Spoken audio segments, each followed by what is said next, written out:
pensez que plus le nez est grand, mieux on sent. Ah non, c'est un peu court, jeune homme. Vous pourrez dire au Dieu bien des choses en somme, mais enfin pas ce genre d'ânerie. En fait, les récepteurs olfactifs, ils sont à l'intérieur, là, ici, derrière. Et ça n'a rien à voir avec la taille. C'est une bonne nouvelle, hein. En fait, ce qui compte, c'est de s'entraîner. Donc voilà. Même avec un tout petit nez, on peut devenir un expert.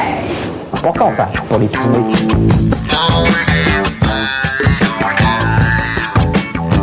Alors là, derrière moi, il y a l'orgue du parfumeur qui lui permet de composer les 3 notes du parfum. La note de tête, qui est fugace, la note de cœur qui reste un peu plus longtemps, et la note de fond, qui, elle, va rester quasiment toute la journée. Alors on utilise de la mousse d'arbre, on utilise de la myrrhe, de la rose, des tas de trucs, et surtout, du scatol. Alors le scatol, vous savez, c'est la civette autour de l'anus, elle a une petite glande pour marquer son territoire, et ça produit du scatol.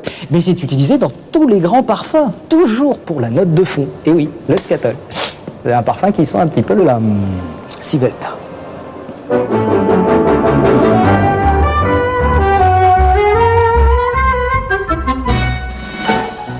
Tiens, la Madeleine de Proust. Savez-vous pourquoi est-ce que les odeurs sont associées irrémédiablement à la mémoire? Eh bien, c'est en fait chimique. C'est parce que les odeurs remontent au cœur du système limbique, qui est le système de la mémoire et des émotions. Et mieux que ça, vous avez les cellules visuelles ou les cellules auditives, une fois qu'elles sont détruites, terminé. Tandis que les cellules olfactives, tous les 2 mois, elles se renouvellent. Ce qui fait que vous pouvez avoir la même acuité de perception à 85 ans qu'à l'âge de 8 ans.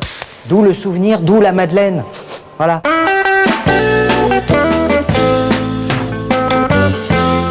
Et attention, il n'y a pas de bonne ou mauvaise odeur. Non, non. C'est personnel. Par exemple, là, c'est l'essence. Moi, je n'aime pas trop, mais il y en a qui aiment bien l'odeur de l'essence.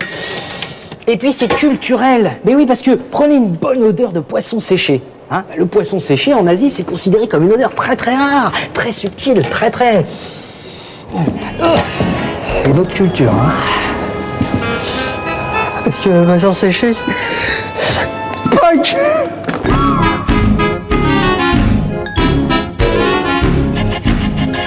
Et pour terminer, l'odeur, ça peut être aussi le danger. Là, par exemple, ça sent l'ammoniac. Et l'ammoniac, il vaut mieux pas l'avaler. Et là...